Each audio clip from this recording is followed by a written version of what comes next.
ജീവമൊഴി കാൽവരിനാഥന്റെ സ്നേഹമൊഴി തിരുനിറത്താൽ ജീവനേകും യേശുനാഥന്റെ ജീവമൊഴി ജീവധാര ജീവധാര ജീവധാര.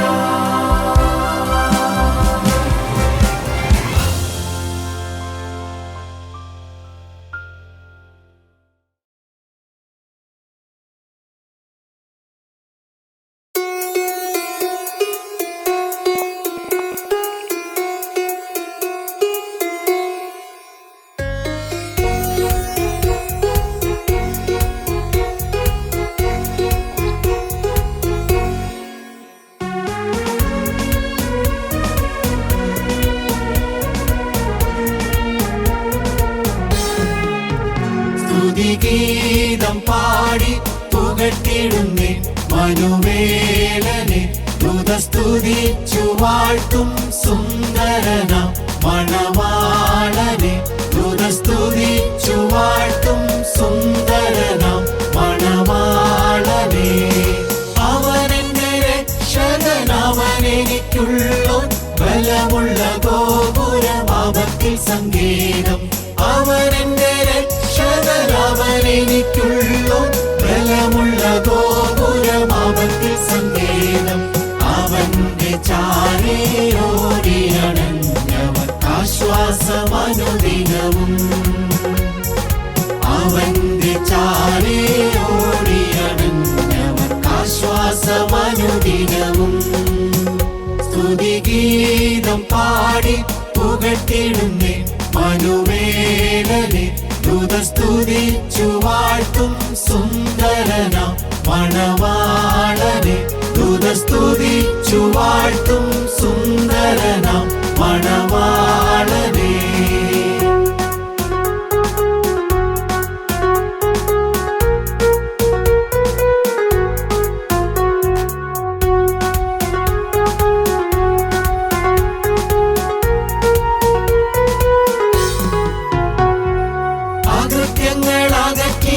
അശുദ്ധിയെ നീക്കി ആനന്ദ സന്തോഷമെന്നകമേ തന്നരുളി.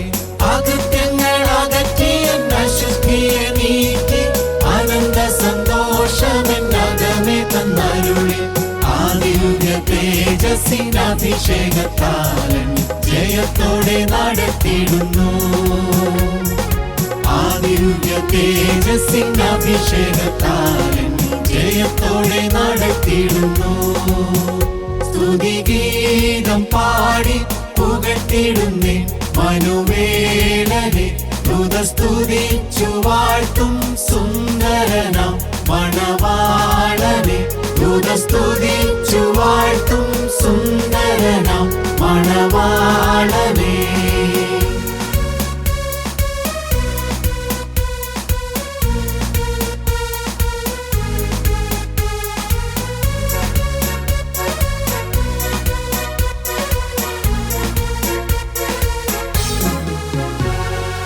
അനുദിന ഭാരങ്ങൾ അവൻ ചുമന്നിടുന്നു. അനവധി നന്മകൾ അളവന്യ തരുന്നു. അനുദിന ഭാരങ്ങൾ അവൻ ചുമന്നിടുന്നു. അനവധി നന്മകൾ അളവന്യ തരുന്നു. അവനുപനിധി അവസാനത്തോളം കാക്കുവാൻ ശക്തനല്ലോ. അവനുപനിധി അവസാനത്തോളം കാക്കുവാൻ ശക്തനല്ലോ. സ്തുതിഗീതം പാടി പുകഴ്ത്തിടുന്നേ മനുവേലനെ സ്തുതിച്ചു വാഴ്ത്തും സുന്ദരന മണവാളനെ സ്തുതിച്ചു വാഴ്ത്തും സുന്ദരന മണവാളനെ.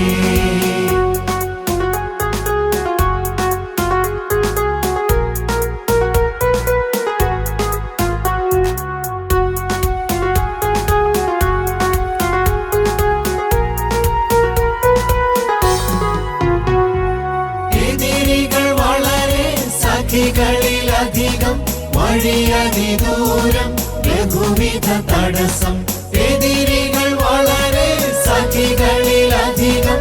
വഴിയതിദൂരം ബഹുവിധ തടസ്സം, പരിഭ്രമിക്കുന്നില്ല മന്നവൻ യേശു എന്ന ഭയം. പരിഭ്രമിക്കുന്നില്ല മന്നവൻ യേശു എന്ന ഭയം. സ്തുതിഗീതം പാടി പുകഴ്ത്തിടുന്നേ മനുവേലനെ, ദൂതസ്തുതിച്ചു വാഴ്ത്തും സുന്ദരനാം മണവാളനെ.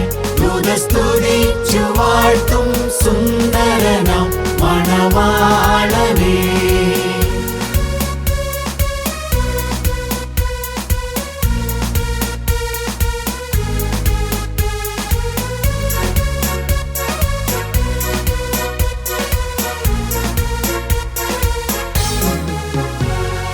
മരണത്തെ ജയിച്ചവൻ ഉയരത്തിലുണ്ട്, അവിടെ എനിക്കൊരുക്കുന്ന ഭവനമൊന്നുണ്ട്. മരണത്തെ ജയിച്ചവൻ ഉയരത്തിലുണ്ട്, അവിടെ എനിക്കൊരുക്കുന്ന ഭവനമൊന്നുണ്ട്. ആ വീട്ടിലെന്നെ ചേർത്തിടുവാൻ മണവാളൻ വന്നിടുമേ. ആ വീട്ടിലെന്നെ ചേർത്തിടുവാൻ മണവാളൻ വന്നിടുമേ.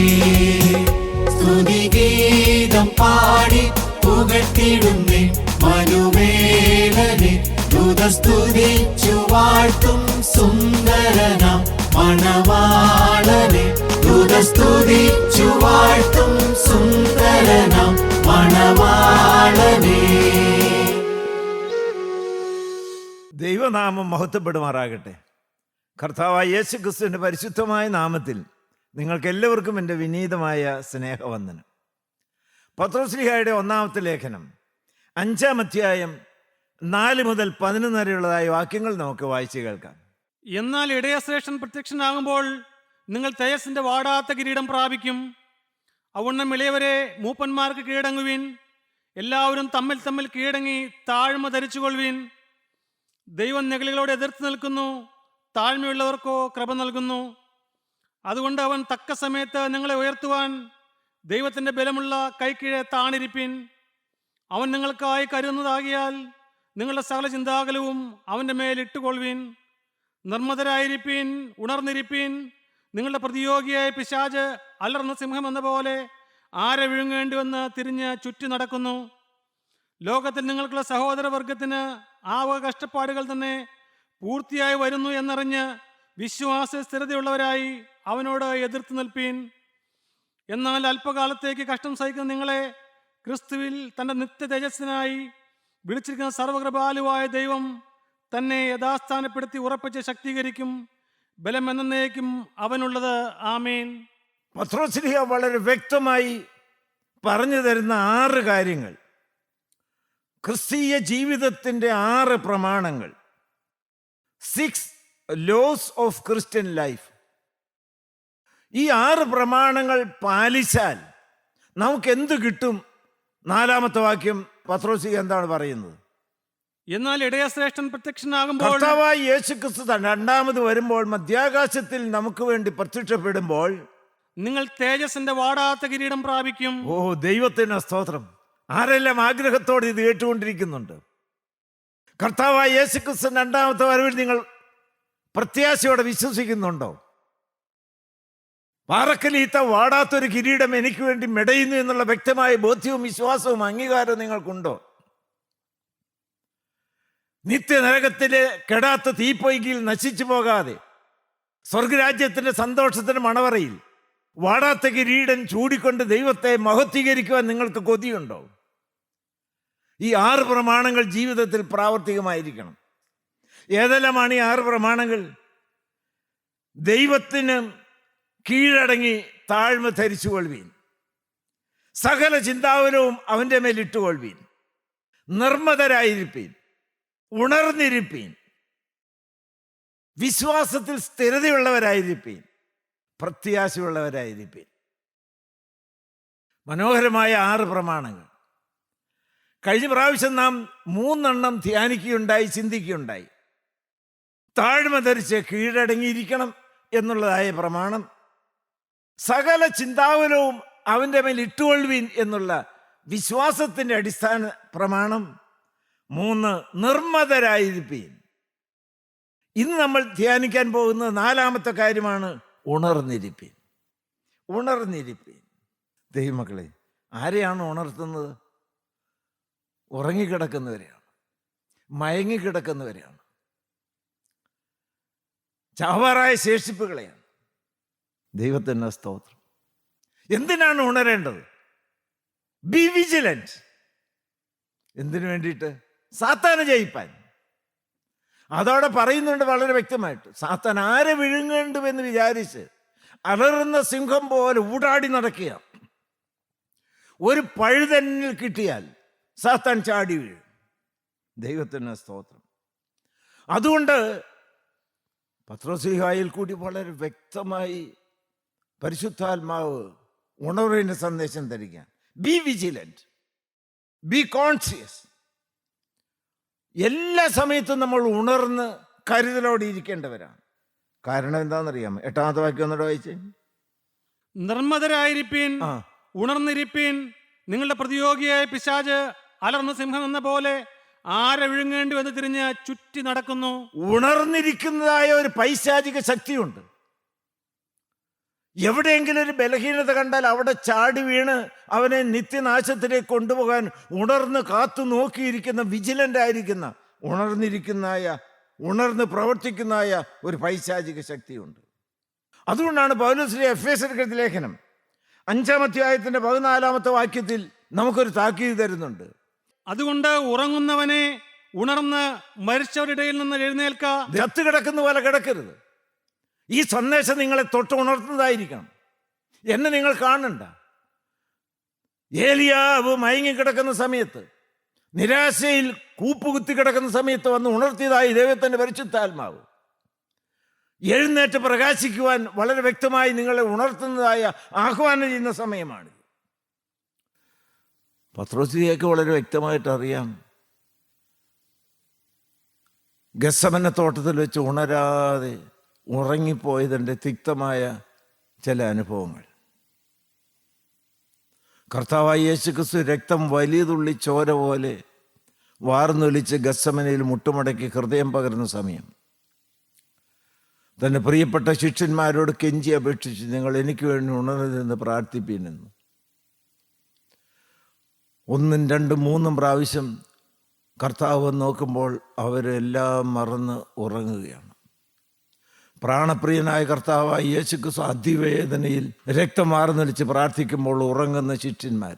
ഉറങ്ങുക എന്ന് പറഞ്ഞാൽ സാഹചര്യം ഒന്നും അറിയുന്നില്ല, ചുറ്റുപാടും എന്ത് നടക്കുമെന്ന് അറിയുന്നില്ല, സാത്താൻ ചുറ്റി നടക്കുന്നത് കാണുന്നില്ല. ഈ വചനം കേൾക്കുന്ന ദൈവമക്കൾ ഇന്ന് ചിലർ ഉണരണം കേട്ടോ. അനേകർ മയക്കത്തിലാണ്, അനേകർ ഉറങ്ങുകയാണ്. ചിലർക്ക് ജീവനുണ്ടെന്ന് പേരുണ്ടെങ്കിലും മരിച്ചവരാണ്, ചിലർ ചാവാറായ ശേഷിപ്പുകളാണ്. പത്രോസ്ലീഹാ രംഗം വളരെ വ്യക്തമായി ഓർത്തുകൊണ്ടായിരിക്കണം ഇത് എഴുതുന്നത്. വായിച്ച മത്തായിയുടെ സുവിശേഷം 26-ാം അധ്യായത്തിൻ്റെ 38-ാമത്തെ വാക്യവും 41-ാമത്തെ വാക്യവും. എന്റെ ഉള്ളം മരണവേദന പോലെ അതിദുഃഖമായിരിക്കുന്നു. ഇവിടെ താമസിച്ച് എന്നോടുകൂടെ ഉണർന്നിരിപ്പീൻ. ഇവിടെ താമസിച്ച് എന്നോടുകൂടെ എന്നെ പ്രാർത്ഥനയിൽ ഉണർന്നിരുന്ന് പ്രാർത്ഥിച്ച് സഹായിപ്പീൻ. ദൈവത്തിന് സ്തോത്രം. വേദനയോടെ പറഞ്ഞു. കർത്താവായ യേശുക്രിസ്തു കവിണ് വീണ് കിടന്ന് പ്രാർത്ഥിച്ചു. 41-ാമത്തെ വാക്യം വായിച്ച്. പരീക്ഷയിൽ കടപ്പെടാതിരിപ്പാൻ ഉണർന്നിരുന്ന് പ്രാർത്ഥിപ്പീൻ. നിങ്ങൾ ഉറങ്ങുകയാണ് മക്കളെ, പരീക്ഷയിൽ അകപ്പെടാതിരിപ്പാൻ ഉണർന്നിരുന്ന് പ്രാർത്ഥിപ്പീൻ. ആ സന്ദേശം പത്രോസ്ലീഹായെ ഉണർത്തി. ആ ഉണർവിൻ്റെ ശക്തിയിൽ ഇന്ന് നമുക്ക് ഈ വചനം തരികയാണ്. അതുകൊണ്ട് വളരെ വ്യക്തമായി ഓർപ്പിക്കുന്ന ഒരു കാര്യമുണ്ട് കർത്താവ്. നിങ്ങളെല്ലാവരും ഒന്ന് ചെവി തുറന്ന് ചങ്ക് തുറന്ന് കേട്ടേ മക്കളെ. മത്തായിയുടെ സുവിശേഷം 24-ാം അധ്യായം 42-ാമത്തെ വാക്യത്തിൽ ഈ വചനം നിങ്ങൾക്ക് കിട്ടിയിട്ടും നിങ്ങൾ ഉറങ്ങുകയാണെങ്കിൽ വരുന്നതായ ഭവിഷ്യത്ത് വലുതായിരിക്കും, കെടുതി വലുതായിരിക്കും. 24-42. നിങ്ങളുടെ കർത്താവ് ഏത് ദിവസത്തിൽ വരുന്നു എന്ന് നിങ്ങൾ അറിയായകൊണ്ട്, നിങ്ങളുടെ കർത്താവ് ഏത് ദിവസത്തിൽ നിങ്ങളെ ചേർക്കാൻ വരുമെന്ന് നിങ്ങൾ അറിയായകൊണ്ട് ഉണർന്നിരിപ്പീൻ. ഉണർന്നിരിപ്പീൻ. ഈ നിമിഷം വരാമല്ലോ. ഇന്ന് രാത്രി വരാമല്ലോ. ദൈവത്തിന് സ്തോത്രം. അതുകൊണ്ട് ബി വിജിലന്റ്, ഉണർന്ന് കാത്ത് ഒരുങ്ങിയിരിക്കണം നിങ്ങൾ ഓരോരുത്തരും. 25 മത്തായി 25:13 വായിച്ചേ. ആകയാൽ നാളും നാഴികയും നിങ്ങൾ അറിയായകൊണ്ട് കർത്താവായ യേശുക്രിസ്തു രണ്ടാമത്തെ വരവിന്റെ നാളും നാഴികയും നിങ്ങൾ അറിയായകൊണ്ട് ഉണർന്നിരിപ്പീൻ. ഒരു വാക്യം കൂടി വായിക്കാം. വെളിപ്പാട് 3-ാം അധ്യായത്തിന് 3-ാമത്തെ വാക്യത്തിൽ ഇതേ ആശയം തന്നെ വേദപുസ്തകത്തിന്റെ അവസാന ഭാഗത്ത് വളരെ വ്യക്തമായി യോഹന്നാൻ ശ്ലീഹ പറഞ്ഞു ധരിപ്പിക്കുകയാണ്. എന്താണത്? ആകയാൽ നീ പ്രാപിക്കുകയും കേൾക്കുകയും ചെയ്തത് എങ്ങനെയെന്ന് ഓർത്ത് അത് കാത്തുകൊള്ളുകയും മാനസാന്തരപ്പെടുകയും ചെയ്യുക. നീ ഉണരാതിരുന്നാൽ ദൈവമക്കൾ കേട്ട്, ഈ ഉണർവിന്റെ സന്ദേശം കേട്ട് മയങ്ങിക്കിടക്കുന്ന ദൈവമക്കൾ, ഉറങ്ങിക്കിടക്കുന്ന ദൈവമക്കൾ, മായാ സ്വപ്നങ്ങൾ കണ്ട് ഉണരാതിരിക്കുന്ന ദൈവമക്കൾ ഉണർന്നില്ല എങ്കിൽ എന്താണ് സംഭവിക്കുന്നത്? ഞാൻ കള്ളനെ പോലെ വരും, ഏത് നാഴികയ്ക്ക് നിന്റെ മേൽ വരുമെന്ന് നീ അറിയുകയുമില്ല. ദൈവത്തിന് സ്തോത്രം. ദൈവമക്കളെ, ഞാൻ നിങ്ങളോട് വളരെ വിനയത്തോടൊരു കാര്യം ചോദിക്കട്ടെ. ഇന്ന് കർത്താവ് വന്നാൽ, ഈ നിമിഷം കർത്താവ് വന്നാൽ, ഈ വചന ശുശ്രൂഷ തീരുന്നതിന് മുൻപ് കർത്താവ് വന്നാൽ, ഉണർന്നും ഒരുങ്ങിയുമിരിക്കുന്ന വിശുദ്ധന്മാർ പറന്നു വരുന്ന കൂട്ടത്തിൽ സഹോദര സഹോദരി, ഉറപ്പുണ്ടോ നീയും പറന്നു വീരുമെന്ന്? ഹല്ലേലൂയ, ഹല്ലേലൂയ. ദൈവത്തിന് സ്തോത്രം. എൻ്റെ കർത്താവായ യേശുക്രിസ്തുവിൻ്റെ ഒരു കാന്ത ശക്തി എന്നെ ആകർഷിക്കുന്നുണ്ട്. എൻ്റെ കാല് പൊങ്ങിപ്പോകുന്ന പോലെ തോന്നുകയാണ്. യേശു രണ്ടാമത് വരുമെന്നുള്ളത് എൻ്റെ ഏറ്റവും വലിയ പ്രത്യാശയാണ്. എൻ്റെ ജീവിതത്തിൽ അവശേഷിക്കുന്ന ഏറ്റവും വലിയ കൊതി. Hallelujah, hallelujah. ഞാൻ അനേക വർഷങ്ങൾ, നീണ്ട വർഷങ്ങൾ ആരെക്കുറിച്ച് വർണ്ണിച്ചോ ആ തേജോമയനായ ദൈവത്തിൻ്റെ മുഖത്തെ തേജസ് മുഖാമുഖം കണ്ട കാൽക്കൽ വീണപത്ത് ഹല്ലേലൂയ പറയണം. അതിനെൻ്റെ കർത്താവിനെ ഒരുക്കിക്കൊണ്ടിരിക്കുന്നു. നല്ല പ്രത്യാശയുണ്ട്, അവൻ എന്നെ കൈവിടുകയില്ല. ഹല്ലേലൂയ, ഹല്ലേലൂയ. ദൈവത്തിന് മഹത്വം, കർത്താവിന് സ്തോത്രം. കൃപയുടെ വാതിലിതാ പൂട്ടുവാൻ തുടങ്ങുന്നു. ദൈവ മക്കളെ, ഒന്ന് ഉണരാമോ? ഒന്ന് എഴുന്നേൽക്കാമോ? മുടിയനായ പുത്രനെ പോലെ ദൈവത്തിൽ നിന്ന് അകന്നു മാറി പാപത്തിൻ്റെ ചെളിക്കുണ്ടിൽ കിടക്കുന്ന ദൈവമക്കളെന്ന് എഴുന്നേറ്റ്, ഞാൻ എഴുന്നേറ്റ് എൻ്റെ അപ്പൻ്റെ അടുക്കലേക്ക് പോകുമെന്ന തീരുമാനത്തിന് കാല് വെക്കാമോ? ഹല്ലേലൂയ. ഇന്ന് മടങ്ങി വരവേണ്ട ദിവസമായി മാറട്ടെ. ഇന്ന് ഉണർവിൻ്റെ ദിവസമായി മാറട്ടെ. ഇന്ന് കർത്താവായി യേശുക്രിസ്തുവിൻ്റെ കാൽക്കൽ വന്ന് വീണ് മാപ്പ് ചോദിച്ച് നിരപ്പാകുന്ന ദിവസമായി മാറട്ടെ. നന്ദിയോടെ സ്തോത്രം. നിർമ്മതരായിരിപ്പീൻ, ഉണർന്നിരിപ്പീൻ, കാരണം സാത്താൻ ഉണർന്നിരിക്കുന്നു. 5-ാമത്തെ കാര്യം എന്താണ്? 1 പത്രോസ് 5:9 വായിച്ച്. ലോകത്തിൽ നിങ്ങൾക്കുള്ള സഹോദരവർഗത്തിന് ആ വക കഷ്ടപ്പാടുകൾ തന്നെ പൂർത്തിയായി വരുന്നു എന്നറിഞ്ഞ് വിശ്വാസത്തിൽ സ്ഥിരതയുള്ളവരായി അവനോട് എതിർത്ത് നിൽപ്പീൻ. ദൈവത്തിന് സ്തോത്രം. ദൈവമക്കളെ, നിങ്ങൾ ഉണർന്നിരിക്കണം. സാത്താൻ ഉണർന്നിരിക്കുന്നു. അതിനുള്ള ഏറ്റവും വലിയ ആയുധം വിശ്വാസമാണ്. വിശ്വാസത്തിൽ സ്ഥിരതയുള്ളവരായി സാത്താനോട് എതിർത്ത് നിൽപ്പീൻ. ആരെ വിഴുങ്ങേണ്ടെന്ന് വിചാരിച്ച് നടക്കുന്ന ഒരു സാത്താൻ ഉണ്ടല്ലോ. വിശ്വാസത്തിൻ്റെ ശക്തി. ഞാൻ പറയും, that faith is the greatest force in the Christian field. അടിസ്ഥാനം വിശ്വാസമാണ്. കർത്താവായ യേശുക്രിസ്തുവിൽ നീ വിശ്വസിക്കുക, നീ നിന്റെ കുടുംബം രക്ഷ പ്രാപിക്കും. ദൈവത്തിന് സ്തോത്രം. കർത്താവായ യേശുക്രിസ്തുവിലുള്ള വിശ്വാസമാണ് രക്ഷയ്ക്ക് അടിസ്ഥാനം. ധന്യനായിരിക്കുന്ന പൗലോസ് വളരെ വ്യക്തമായിട്ട് പറഞ്ഞു, I know for certain in whom I personally believe. എൻ്റെ വിശ്വാസം ചെന്ന് ഉറച്ചു നിൽക്കുന്ന ഒരു രംഗമുണ്ട്. അത് ഏതെങ്കിലും ആധ്യാത്മികമായ പ്രസ്ഥാനങ്ങളോ പുണ്യവാളന്മാരോ കബറിടങ്ങളോ ദൈവാലയങ്ങളോ ദൈവവേലയൊന്നുമല്ല. അതൊരു വ്യക്തിയിലാണ്. കാൽവരിൽ തന്റെ ദേഹമെന്ന തിരശ്ശീല ചീന്തി എനിക്ക് വേണ്ടി സ്വർഗരാജ്യത്തിലേക്കുള്ള ഏക പ്രവേശന വാതിൽ തുറന്ന യേശുക്രിസ്തു, ക്രൂശിക്കപ്പെട്ട ക്രിസ്തുവിനുള്ളതായിരിക്കുന്ന അചഞ്ചലമായിരിക്കുന്ന വിശ്വാസം. ഈ വിശ്വാസം ആളിക്കത്തുന്ന വിശ്വാസമാണ്. ഈ വിശ്വാസം ജീവനുള്ള വിശ്വാസമാണ്. കർത്താവായ യേശുക്രിസ്തു പറഞ്ഞു, നിങ്ങൾ വിശ്വസിച്ചാൽ ഈ മലയോട് മാറാൻ പറഞ്ഞാൽ മാറും. വലിയൊരു മല, പാറക്കെട്ടുകളും വൻവൃക്ഷങ്ങളുമായിട്ടല്ല നിൽക്കുന്നത്. എത്ര കാലമായി നിങ്ങൾ കാണുന്നു. 1000 ബുൾഡോസർ ഉണ്ടെങ്കിൽ അതിനെ മാറ്റിക്കളയാൻ സാധ്യമല്ല. എന്നാൽ പാവപ്പെട്ട ഒരു വിശ്വാസി യേശുവിൻ്റെ നാമത്തിൽ ഈ തടസ്സത്തോട് മാറാൻ പറഞ്ഞാൽ മാറി കടലിൽ ചെന്ന് വീഴുന്ന ശക്തിയുള്ള ഒരു ആയുധമാണ് വിശ്വാസം എന്ന് പറയുന്നത്. ലാസർ മരിച്ച് ചീഞ്ഞഴുകി കിടക്കുകയാണ്. കർത്താവായ യേശുക്രിസ്തു വളരെ വ്യക്തമായി മറിയയെയും മാർത്തയെയും ധൈര്യപ്പെടുത്തി. നിങ്ങൾ വിശ്വസിച്ചാൽ ദൈവത്തിൻ്റെ മഹത്വം കാണും. സത്യമാണോ അത്? വിശ്വസിച്ചാൽ ദൈവത്തിൻ്റെ മഹത്വം കാണും. ലാസർ ഉയർത്തെഴുന്നേറ്റ് വന്നത് കണ്ട് വിശ്വസിക്കുകയല്ല, അതിനു മുമ്പുള്ളതായിരിക്കുന്ന വചനത്തിലുള്ള വിശ്വാസം. ചീഞ്ഞഴുകി കിടക്കുന്നതായ ലാസറിനെ ജീവിപ്പിക്കാൻ ദൈവത്തിന് ശക്തിയുണ്ട് എന്നുള്ളതായ അദമ്യമായ അചഞ്ചലമായ വിശ്വാസം. വിശ്വാസം ഒന്ന് ഏറ്റു പറയാമോ? പാപമരണത്തിൽ ചീഞ്ഞഴുകി കിടക്കുന്ന മനുഷ്യ ജീവിതങ്ങളിൽ നിന്ന് ഉണർന്നെഴുന്നേൽക്കണം. ദൈവത്തിൻ്റെ വാക്കിന് വിലയിറക്കുന്ന വിശ്വാസികൾ വേണം. യഹോവയുടെ ആത്മാവ് വളരെ വ്യക്തമായി സന്ദേശം കൊടുക്കുകയാണ്. ഉണങ്ങി വരണ്ട ചിതറിക്കിടക്കുന്ന അസ്ഥികളോട് പോയി പ്രവചിക്കാം. ദൈവമക്കളെ, സാധാരണക്കാർക്ക് വിശ്വസിക്കാൻ, അംഗീകരിക്കാൻ, അനുസരിക്കാനും സാധ്യമാകുമോ? മണ്ടത്തരമല്ലേ പറയുന്നു. പ്രവാചകൻ എന്ന് പറയുന്ന വാക്കെന്നറിയാമോ? ഉണങ്ങിയ അസ്ഥികളെ യഹോവയുടെ വചനം കേൾപ്പീൻ.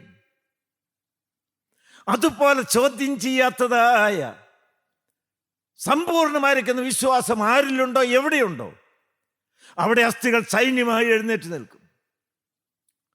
നമ്മുടെ കൂട്ടായ്മയുടെ ദൈവമക്കൾ വിശ്വാസ വീരന്മാരായിരിക്കണം. വിശ്വാസ വീരന്മാരുടെ പട്ടികയിലേക്ക് നിങ്ങൾ കടന്നു വരണം. അവിടെ അത്ഭുതങ്ങൾ നടക്കും. ഹല്ലേലൂയ, ഹല്ലേലൂയ. ദൈവത്തിന് സ്തോത്രം. ദൈവനാമം മഹത്വപ്പെടട്ടെ. കർത്താവായ യേശുക്രിസ്തുവിന്റെ ക്രൂശിൽ ചൊരിഞ്ഞ തങ്കച്ചുവരയ്ക്ക് സകല പാപം പോക്കി ശുദ്ധീകരിപ്പാൻ ശക്തിയുണ്ട് എന്ന് യോഹന്നാൻ ശ്ലീഹ കണ്ടിട്ടും വിശ്വസിച്ചുകൊണ്ടും അനുഭവിച്ചുകൊണ്ടും പറഞ്ഞു. വിശ്വാസമുണ്ടോ? ദൈവത്തിന് സ്തോത്രം. ഗിലിയാദിൽ വൈദ്യനില്ലേ? ഗിലിയാദിൽ തൈലമില്ലേ? നീ പാപിയായി നരകത്തിലേക്ക് പോകേണ്ട കാര്യമുണ്ടോ? ആ രക്തമല്ലേ ഈ വാക്കുകൾ കൂടി ഗുണകരമായി സംസാരിക്കുന്നത്. ഇന്ന് ഞാൻ പ്രാർത്ഥിച്ചു പോകുന്നത്, മുട്ടിപ്പായി പ്രാർത്ഥിച്ചു പോകുന്നത്, രക്തത്തിൽ മുഖ്യതായിരിക്കുന്ന വചനം എനിക്ക് തരണം. ഹാബേൽ രക്തത്തെക്കാൾ ഗുണകരമായി സംസാരിക്കുന്ന കുഞ്ഞാടിന്റെ പുണ്യാക രക്തം, പുരണ്ടതായ രക്തം ചാലിച്ചതായ വചനം എനിക്ക് തരണം. സ്നേഹം നിറഞ്ഞ വചനം തരണം. കേൾവിക്കാരിലെ തീപ്പരി പോലെ വ്യാപരിച്ച് കത്തുപിടിക്കണം. ദൈവമക്കളെ, നിങ്ങൾ വിശ്വസിക്കുക. യേശു ഒരു തികഞ്ഞ യാഥാർത്ഥ്യമാണ്. ഹല്ലേലൂയ. ഞാനിവിടെ നിൽക്കുന്നു പറയും നിങ്ങൾക്കൊരു തോന്നലല്ലോ. അതുപോലെ ഞാൻ നിങ്ങളോട് പറയട്ടെ, പാവപ്പെട്ട അടിയന് ലഭിച്ചതായ ഒരു സ്വർഗീയ കൃപയാണത്. ദൈവത്തിന് സ്തോത്രം. എൻ്റെ യേശു, he's an absolute living reality. നന്ദിയോടെ നന്ദിയോടെ സ്തോത്രം. അവൻ്റെ കാൽവറിയിൽ രക്തം ഇന്നും വാർന്നു വലിച്ച് ഒഴുകിക്കൊണ്ടിരിക്കുന്നു. തുറക്കപ്പെട്ട തിരുവിലാവിൽ നിന്ന് കുഞ്ഞാടിൻ്റെ ജീവരക്തം വാർന്നു വലിക്കുന്നത് ഇന്നും ഒഴുകിക്കൊണ്ടിരിക്കുന്നു. കാരണം ഇന്ന് ഞാൻ പാപിയാണ്. ആ രക്തത്തിന് എൻ്റെ പാപക്കറ കഴുകാൻ മതിയായ ശക്തി ഉണ്ടെന്ന് ഞാൻ വിശ്വസിക്കുന്നു. നിങ്ങളൊന്ന് വിശ്വസിക്കാമോ? മഹത്വം കാണാം. കാൽവറിയിൽ കത്തിതായ സ്നേഹത്തിൻ്റെ തീ ഏത് പച്ചമുട്ടിയെയും തീ പിടിപ്പിക്കാൻ ശക്തിയുള്ളതാണ്. നിങ്ങൾക്ക് വിശ്വാസമുണ്ടോ? ഇപ്പോൾ കരിക്കട്ട തീ പിടിക്കും. ഹല്ലേലൂയ. ഈ വചനം കേട്ടതിന് ശേഷം ഒരൊറ്റ വ്യക്തി പോലും ജീവനില്ലാതെ അവിടെ എഴുന്നേറ്റ് പോകരുത്. ദൈവത്തിന് സ്തോത്രം. ആത്മാവ് നമ്മുടെ മധ്യത്തിൽ ഓളമെട്ടിക്കൊണ്ടിരിക്കുകയാണ്.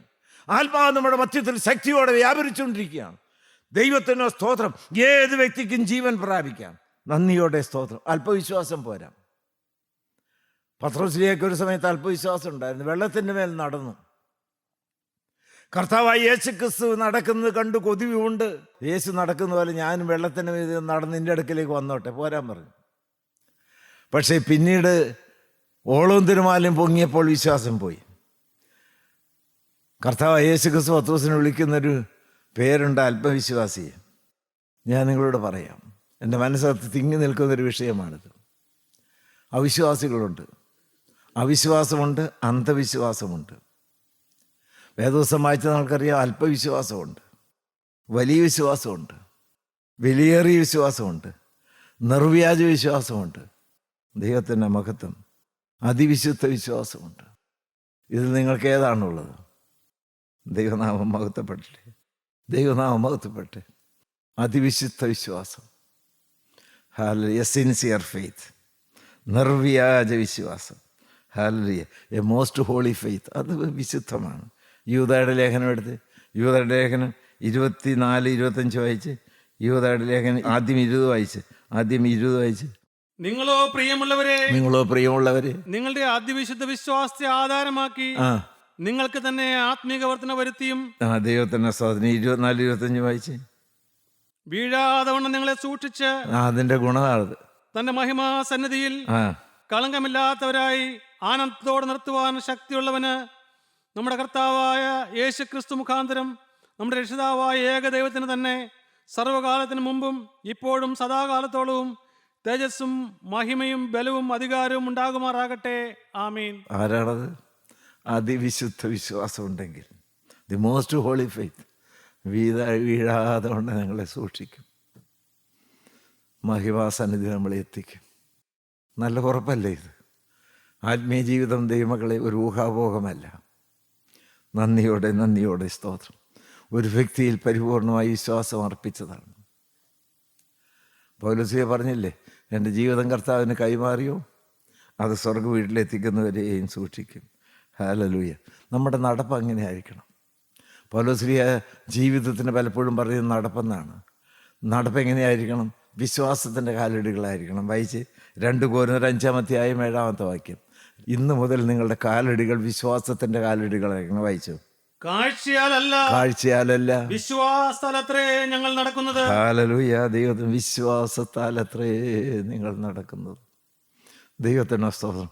യാത്ര ചെയ്യും ഞാൻ ക്രൂശെ നോക്കി, യുദ്ധം ചെയ്യും ഞാൻ യേശുവിന, ജീവൻ വച്ചിടും രക്ഷകനായി അന്ത്യശ്വാസം വരെയും. ഞാൻ ഈ പാടിയതും എൻ്റെ യേശു കേട്ടിട്ടുണ്ടല്ലോ. യേശു മുന്നിൽ നടക്കുന്നു. യേശുവിനെ നോക്കി തെറ്റുപറ്റാതെ അവൻ്റെ കാലടികളെ അനുധാവനം ചെയ്യുന്നൊരു ജീവിതം. അതാണ് നിർവ്യാജ വിശ്വാസം. ശുദ്ധ ഹൃദയത്തിൽ നിന്ന് ഉദിച്ചുയർന്നു വരുന്നതായ വിശ്വാസം. ശതാധിപൻ്റെ ബാല്യക്കാരന് സൗഖ്യം കിട്ടാൻ വേണ്ടി യേശുവിൻ്റെ അടുക്കൽ ചെന്ന് കർത്താവായ യേശു ക്രിസ്തു പറഞ്ഞു, നിൻ്റെ വലിയ വിശ്വാസം. സൗഖ്യം കിട്ടിക്കഴിഞ്ഞു. ഒരു വാക്ക് മാത്രം കൽപ്പിച്ചാൽ മതി. ഒരു വാക്ക് മാത്രം കൽപ്പിച്ചാൽ മതി. വിശ്വസിച്ചാൽ മഹത്വം കാണും. രക്ഷ വിശ്വാസത്താലാണ്. നന്ദിയോടെ ഈ വിശ്വാസം കിട്ടുന്നത് വചനത്താലാണ്. ഈ വചന കേൾവി നിങ്ങളെ കാൽവറിയിൽ ഒരുക്കിയ രക്ഷയുടേതായ ആ നിസ്തുല്യമായിരിക്കുന്ന രക്ഷാപദ്ധതിയിലുള്ളതായ പരിപൂർണ വിശ്വാസം നിന്ന് നിങ്ങളെ അനുഗ്രഹിക്കട്ടെ. 5ാമത്തെ കാര്യം, വിശ്വാസത്തിൻ്റെ സ്ഥിരത.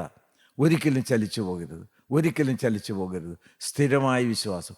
വിശ്വാസത്തിൻ്റെ ശോധന വിലയേറിയതാണ്. പലതരത്തിൽ നിങ്ങളുടെ വിശ്വാസത്തിൻ്റെ അടിസ്ഥാനം ഇളക്കാൻ വേണ്ടി നോക്കും. പക്ഷേ ഒരിക്കലും അചഞ്ചലമായിരിക്കുന്ന വിശ്വാസമായിരിക്കണം. നന്ദിയോടെ സ്തോത്രം. അവസാനത്തെ കാര്യം എന്താണ്? അവസാനത്തെ പ്രിൻസിപ്പിൾ എന്താണ്? 1 പത്രോസ് 5:10 വായിച്ച്, എന്നാൽ അല്പകാലത്തേക്ക് കഷ്ടം സഹിക്കുന്ന നിങ്ങളെ ക്രിസ്തുവിൽ തന്റെ നിത്യജയസനായി വിളിച്ചിരിക്കുന്ന സർവകൃപാലുവായ ദൈവം തന്നെ ദൈവത്തിന് സ്തോത്രം. ദൈവമക്കളെ, നിത്യ തേജസ്സിനായി നമ്മെ ഒരുക്കുന്ന ദൈവത്തിൻ്റെ ആ പദ്ധതിയുള്ളതായിരിക്കുന്ന വിശ്വാസം. 1 പത്രോസ് 1:3 വായിച്ച്, 1 പത്രോസ് 1:3 മുതലുള്ള വാക്യങ്ങൾ. നമ്മുടെ കർത്താവായ യേശു ക്രിസ്തുവിന്റെ പിതാവായ ദൈവത്തിന് സ്തോത്രം. അവൻ മരിച്ചവരുടെ ഇടയിൽ നിന്നുള്ള യേശു ക്രിസ്തുവിന്റെ പുനരുത്ഥാനത്താൽ തന്റെ കരുണാധിക്യ പ്രകാരം നമ്മെ ജീവനുള്ള പ്രത്യാശയ്ക്കായി അന്ത്യകാലത്തിൽ വെളിപ്പെടുവാൻ ഒരുങ്ങിയിരിക്കുന്ന രക്ഷയ്ക്ക് വിശ്വാസത്താൽ ദൈവശക്തിയിൽ കാക്കപ്പെടുന്ന ഒരു കാര്യത്തിന് വേണ്ടി കാത്തു സൂക്ഷിച്ച് ദൈവം വളർത്തിക്കൊണ്ട് വരികയാണ്. ദൈവത്തിന് സ്തോത്രം. എന്തിനാണത്? ഹല്ലേലൂയ. ദ ലിവിംഗ് ഹോപ്പ്, ജീവനുള്ള പ്രത്യാശ. നമ്മൾ ആരാണ്? നിത്യ തേജസ്സിനായി വിളിക്കപ്പെട്ടവരാണ്. എൻ്റെ ദൈവമേ, ദൈവത്തിന് സ്തോത്രം. സ്വർഗം തുറന്നിരിക്കുന്ന ഒരു കാഴ്ച നമുക്ക് കാണണ്ടേ? ഇവിടെ കയറി വരുന്നതായ ആ സന്തോഷത്തിൻ്റെ ശബ്ദം നമുക്ക് കേൾക്കണ്ടേ? നമുക്ക് ഈ ഭൂമി നിത്യപാർപ്പിടമല്ല എന്ന ബോധ്യത്തോടെ കർത്താവിന് 2ാമത്തെ വരവിന് വേണ്ടി കാത്തു നോക്കിയിരിക്കുന്ന ദൈവമക്കളെ, കർത്താവിന് വരവെങ്കിൽ പറന്നുയരും. ഹല്ലേലൂയ. അതിന് വലിയ ശക്തി വേണം. അതിന് നമ്മൾ കാത്തിരുന്ന് ശക്തിയെ പ്രാപിക്കണം. കഴുകനെ പോലെ നമുക്ക് ചിറകടിച്ച് ഉയരണം. അതെൻ്റെ ജീവിതത്തിൽ അവശേഷിക്കുന്ന ഏറ്റവും വലിയ ഭാവി കൊതിയാണ്. അതിനുവേണ്ടി ദൈവത്തിൻ്റെ പരിശുദ്ധാത്മാവ് 3 കാര്യങ്ങൾ ചെയ്യുന്നുണ്ട്. 5:10 എന്നാൽ അല്പകാലത്തെ കഷ്ടം സഹിക്കുന്ന നിങ്ങളെ ക്രിസ്തുവിൽ തന്നെ നിത്യജയസനായി വിളിച്ചിരിക്കുന്ന സർവ്വഗുരുവാലുവായ ദൈവം തന്നെ യഥാസ്ഥാനപ്പെടുത്തി ഒന്ന് നമ്മൾ യഥാസ്ഥാനപ്പെടുത്തും. സ്ഥാനം തെറ്റിപ്പോയ ആരെങ്കിലും ഉണ്ടോ? ദൈവകൃപയിൽ നിന്ന് വീണുപോയ ആരെങ്കിലും ഉണ്ടോ? മക്കളുടെ പദവിയിൽ നഷ്ടപ്പെട്ടു പോയ ആരെങ്കിലും ഉണ്ടോ? ഹല്ലേലൂയ. ആഴമുള്ള കുഴിയിൽ കിടക്കുന്ന ആരെങ്കിലും ഉണ്ടോ? നിങ്ങളെ പിടിച്ചുയർത്തി പാറമേൽ നിർത്താൻ അരുമനാഥന്റെ കരം താണിറങ്ങി വന്നിരിക്കുന്ന സ്വർഗീയമായ നിമിഷമാണ്. ഹല്ലേലൂയ. നിങ്ങളെ യഥാസ്ഥാനപ്പെടുത്തും. ഒന്ന്, റെസ്റ്റോർ. രണ്ട്, ഉറപ്പിച്ച് ശക്തീകരിക്കും. നിങ്ങളെ ഉറപ്പിക്കും. ഹല്ലേലൂയ. ചാഞ്ചാടി നടക്കുന്ന ദൈവമക്കളെ വീഴാതെ വണ്ണം നിങ്ങളെ സൂക്ഷിച്ച് മഹിമാസന്നിധിയിൽ എത്തുവോളം ബലമുള്ള കരം ഉറപ്പിച്ച് പിടിച്ച് മുന്നോട്ട് കൊണ്ടുപോകും. എസ്റ്റാബ്ലിഷ്. മൂന്നാമത്തെ കാര്യം എന്താണ്? ബലം എന്നേക്കും അവനുള്ളത്. ആമേൻ. ഉറപ്പിച്ച് ശക്തീകരിക്കും. ഹല്ലേലൂയ. സ്ട്രെങ്തൻ. എന്തിന്? രണ്ടാമത്തെ വരവുങ്കൽ പറന്നുയരാനുള്ളതായിരിക്കുന്ന ശക്തി. ആ ചിറക് ഇപ്പോൾ കർത്താവ് നിങ്ങൾക്ക് തരികയാണ്. കർത്താവിൻ്റെ രണ്ടാമത്തെ വരവുങ്കൽ കഴുകന്മാരെ പോലെ ചിറകടിച്ച് പറന്നുയരണം. ഒരു കാന്തശക്തി നിങ്ങളെ ആകർഷിക്കുന്നില്ലേ? കർത്താവ് വരാറായി. കാലഗതികൾ വളരെ വ്യക്തമായത് തെളിയിക്കുന്നു. ഹല്ലേലൂയ, ഹല്ലേലൂയ, ഹല്ലേലൂയ, ഹല്ലേലൂയ. ദൈവത്തിൻ്റെ സ്തോത്രം. നിങ്ങൾക്ക് പറയാൻ തോന്നുന്നുണ്ട്, ആമേൻ കർത്താവേ വേഗം വരണമേ, ആമേൻ കർത്താവേ വേഗം വരണമേ. ആ രുചി അനുഭവിക്കുന്ന പൗലോസ്ലീഹ പറഞ്ഞു, വിട്ടുപിരിഞ്ഞ് കർത്താവിനോട് കൂടിയിരിക്കുന്നത് അത്യുത്തമം. നമ്മുടെ കണ്ണുകളെ നമുക്ക് അടയ്ക്കാം. Hallelujah, hallelujah. കർത്താവേ, നിന്റെ രണ്ടാമത്തെ വരവിനായി അടിയങ്ങൾ നോക്കി പാർത്തിരിക്കുന്നു. ആരും നഷ്ടപ്പെട്ടു പോകാനായിട്ട് ഇടവരരുത്. നിന്റെ രണ്ടാമത്തെ വരവെങ്കിൽ മഹിമാവിൻ നീരാളം ചാർത്തി തിരുസന്നിധിയിൽ പറന്നുയർന്ന് നിത്യത സ്വർഗത്തിൽ നിന്നോടുകൂടി കഴിക്കുന്ന വിശുദ്ധന്മാരുടെ നിരയിൽ അടിയങ്ങളെ പെടുത്തണമെന്ന് പ്രാർത്ഥിക്കുന്നു. അതിനായി നിന്റെ തിരുരക്തത്താൽ അടിയങ്ങളെ കഴുകണമേ. രക്തത്താൽ ഞങ്ങളുടെ ജീവിത വസ്ത്രത്തിൽ പറ്റിയിരിക്കുന്ന കറകളെല്ലാം കഴുകി വാട്ടം മാലിന്യമില്ലാത്ത മണവാട്ടിയാക്കി തീർക്കണമേ. ഹല്ലേലൂയ. മണവറ ഒരുങ്ങി തീരാറായി, മണവാളൻ വരാറായി, കാളനാഥൻ കേൾക്കാറായി. ഓ, കൊതിയോടെ അടിയങ്ങൾ പ്രാർത്ഥിക്കണം, ആമേൻ കർത്താവേ വേഗം വരണമേ. വാഴ്ത്തപ്പെട്ട പൊന്നു കർത്താവേ, ഈ കരുണ നിറഞ്ഞ സമയത്തിനായി ഞങ്ങൾ നിന്നെ സ്തുതിക്കുന്നു. നിന്റെ സ്വർഗീയമായ കാന്തശക്തി ഞങ്ങളെ ആകർഷിക്കുന്നതിനായി ഞങ്ങൾ നിന്നെ സ്തുതിക്കുന്നു. ഈ ലോകം യോഗ്യമല്ല, ഞങ്ങളുടെ നിത്യപാർപ്പിടം സ്വർഗമാണ്. കാരണം ഞങ്ങളുടെ യേശു മണവാളൻ അവിടെ ഉണ്ട്. ഹല്ലേലൂയ. വിശുദ്ധന്മാരുടെ നിരയിൽ ഞങ്ങളെ നിർത്തണമേ, മഹത്വം തിരുമേനി എടുക്കണമേ. യേശു കർത്താവിൻ്റെ പരിശുദ്ധ നാമത്തിൽ അപേക്ഷിക്കുന്നു. കൃപയോടെ കേട്ട് ഉത്തരമല്ലുമാറാകണമേ. ആമേൻ. ഹല്ലേലൂയ, ഹല്ലേലൂയ, ഹല്ലേലൂയ.